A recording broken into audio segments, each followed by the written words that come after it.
Hello friends, once again you are most welcome to this channel Manoj sir SBL English classes. Friends, जैसा कि आप सभी जानते हैं, मैं अपने इस चैनल पर आपको हिंदी से अंग्रेजी अनुवाद करना सिखाता हूं। तो फ्रेंड्स, आज मैं आपको प्रेजेंट परफेक्ट टेंस सिखाऊंगा। इस टेंस में भी छात्रों को कई छोटी छोटी परेशानियों का सामना करना पड़ता है। इन्हीं सारे डाउट्स को क्लियर करने के लिए हम ये वीडियो बना रहे हैं।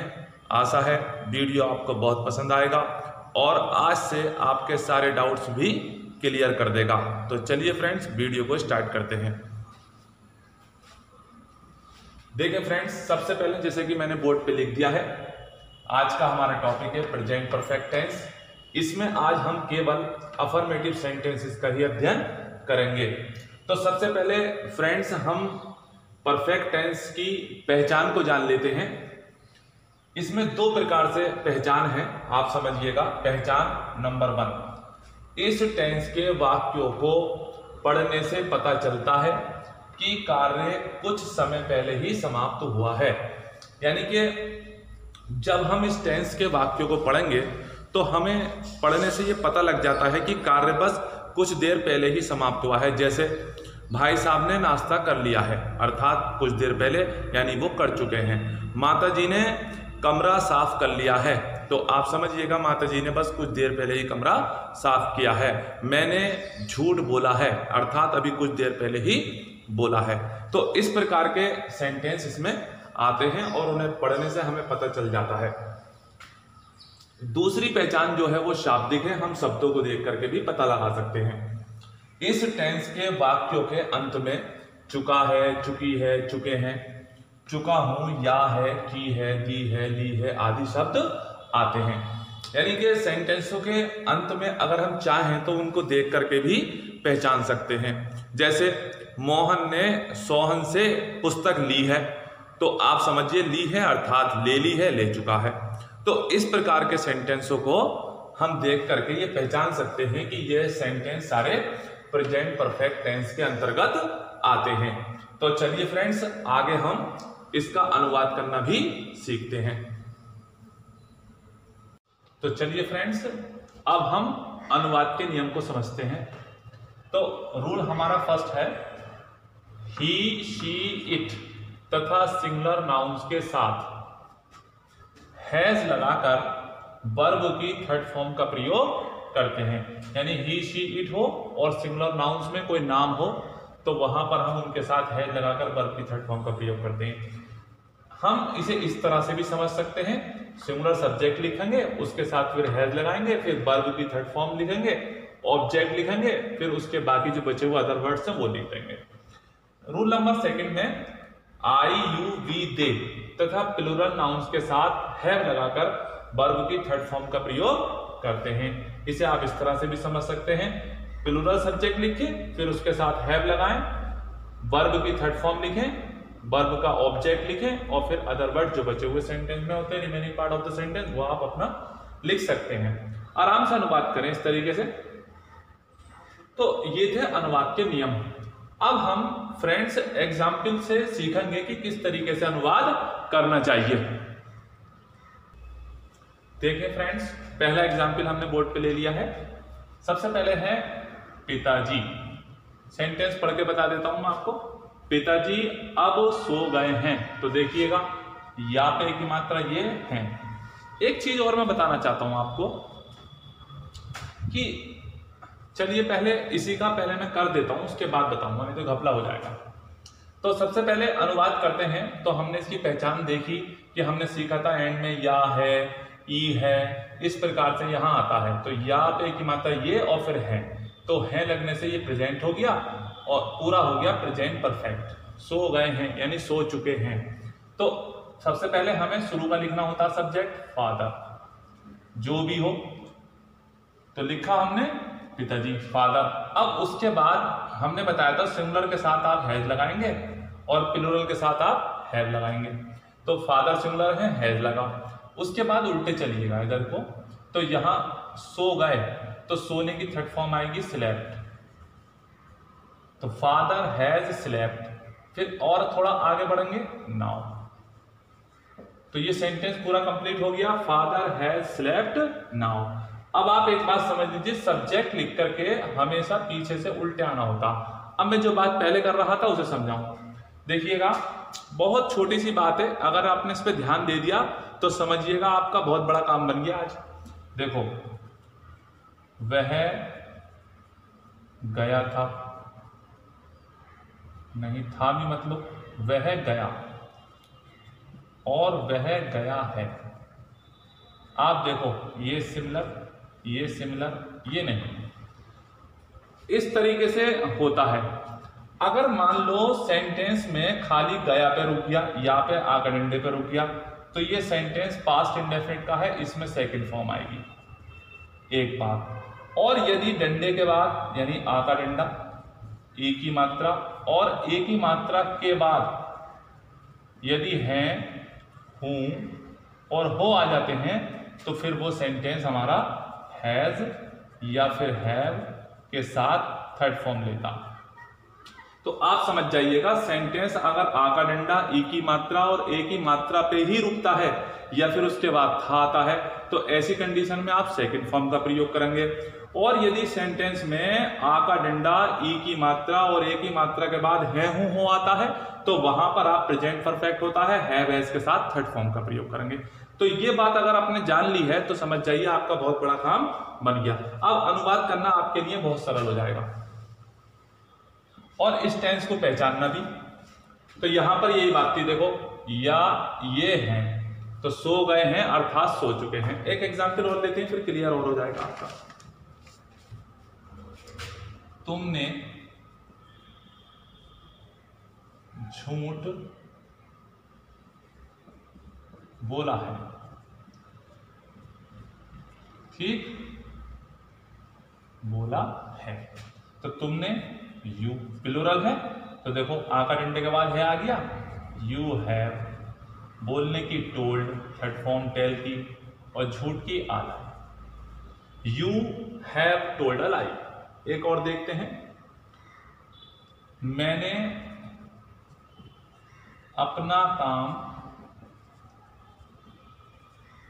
कर लिया है, तो मैंने आई, और देखो लिया या है तो हैव, आई हैव, करने की डू होती है, third form done, I have done, अपना काम, आई के साथ अपने की अंग्रेजी माई, माई वर्क। कितना सिंपल है, बहुत छोटे छोटे सेंटेंस होते हैं इसके अंदर, ज्यादा बड़े नहीं होते, बस समझने की बात है सारी। मैंने अपना काम कर लिया है, I have done my work. इसी के साथ फिर अगला एग्जाम्पल लेते हैं। देखें, सूर्य निकल आया है, तो सबसे पहले सूर्य, द सन, ठीक, एक शब्द समझ में आ गया। फिर आया है तो या है तो हैव हैज का आ गया मामला, तो द सन हैज, सिंगुलर के साथ हैज लगाइएगा। अब इसके बाद है निकलना, तो निकलने की अंग्रेजी राइज होती है, third form rising, the sun has rising. एक और देखते हैं, भाई साहब ने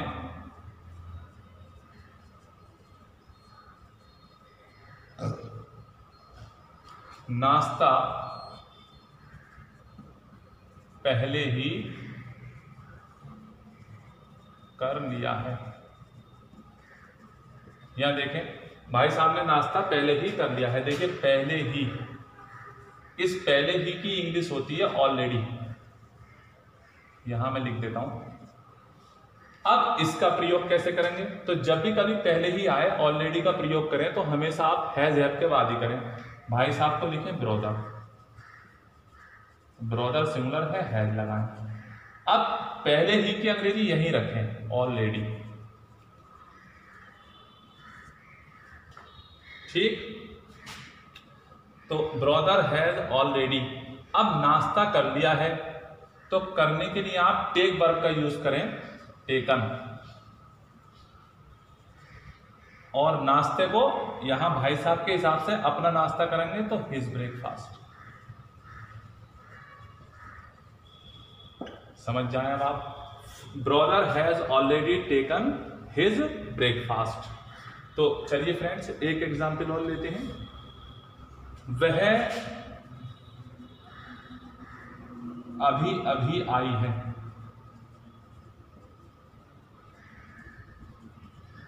तो यहां मैंने अभी अभी को लिया है, जैसे यहां पहले ही को लिया था। अभी अभी को इंग्लिश में हम कहते हैं जस्ट। इसका प्रयोग भी हैज हैव के बाद ही करें।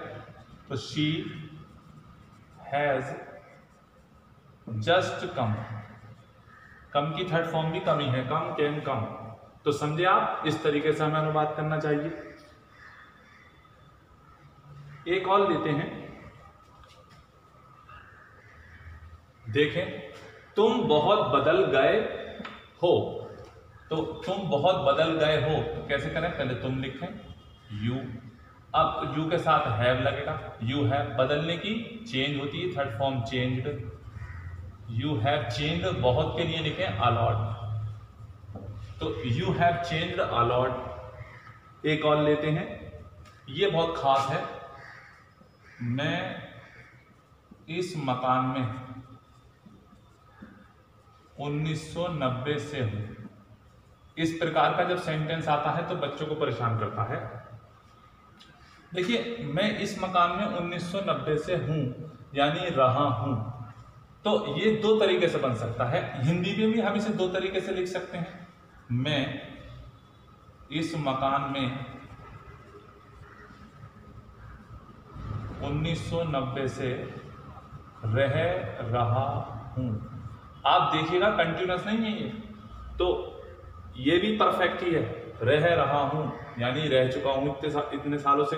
तो इसे बनाने का तरीका पहले वाले का, तो ये देखें, ये पहला है। तो मैं इसको इस तरीके से करता हूं, देखो मैं आई। अब यहां पर आई के साथ हैव लगेगा। अब रहा, रहना, रहने को अंग्रेजी में बी कहते हैं और बी की थर्ड फॉर्म होती है बीन। इसे समझिएगा, बीन। तो I have been in this house. ठीक। अब जो टाइम दे रखा है इसी से परफेक्ट हो रहा है। तो आप समझिएगा, परफेक्ट को समझने में मदद मिल रही है। तो 1990 से, तो यहां पे सर्टेन टाइम है, तो सिंस 1990। एक तरीका तो ये है। और दूसरा तरीका ये है कि आई हैव लिव्ड। इस तरीके से लिव्ड वर्ब का प्रयोग करके। तो I have lived in this house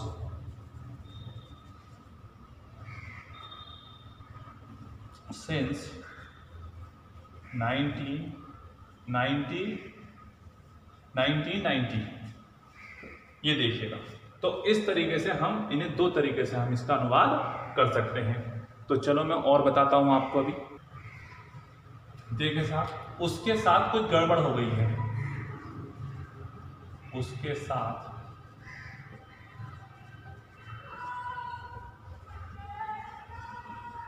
गड़बड़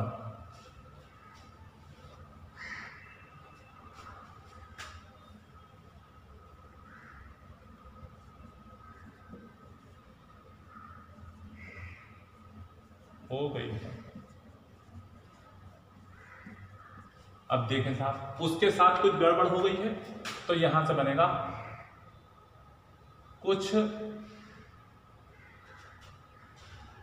उसके साथ कुछ गड़बड़ हो गई है। तो कुछ गड़बड़ हो गई, ये बनाते पहले समथिंग। अब देखो, गड़बड़ हो जाना आता है गो रॉन्ग। ठीक। तो यहां पर समथिंग हैज, अब गो की थर्ड फॉर्म हो जाएगी gone. Something has gone wrong. अब उसके साथ बचा। अब उसके साथ को कैसे करोगे, विद हिम। साथ को विद कहते हैं और उसको हिम। तो ये कुछ इस तरीके से था, something has gone wrong with him. एक और बताता हूं,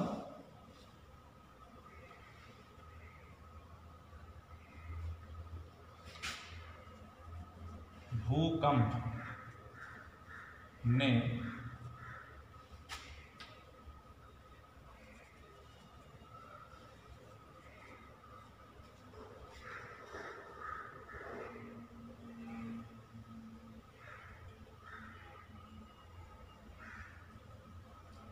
भूकंप ने चमोली क्षेत्र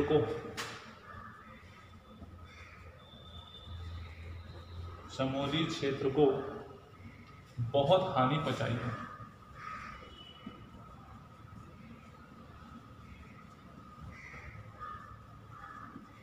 अब इसका अनुवाद कैसे करें? भूकंप ने, तो यहां से करेंगे द अर्थक्वेक।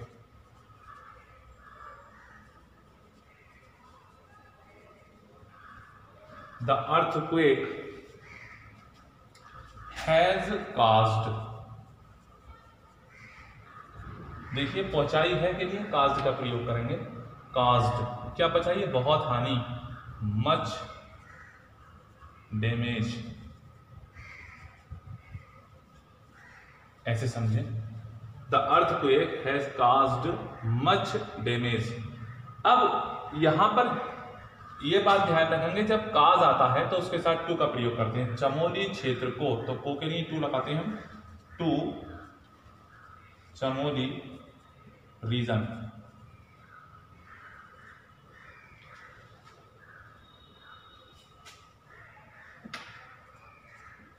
ठीक, अब आप समझ गए। तो the earthquake has caused much damage to Chamoli region, क्षेत्र को हम रीजन लिखते हैं। तो फ्रेंड्स, देखा आपने कि हमने प्रेजेंट परफेक्ट टेंस का अनुवाद करना सीखा। आशा है वीडियो आपको बहुत पसंद आएगा और आपके सारे डाउट्स भी क्लियर कर देगा। आप ध्यान रखें, इसमें कोई ज़्यादा बड़े बड़े सेंटेंस आते नहीं हैं, छोटे छोटे होते हैं। बाकी आप खुद करके देखेंगे प्रैक्टिस तो और आसानी हो जाएगी आपको।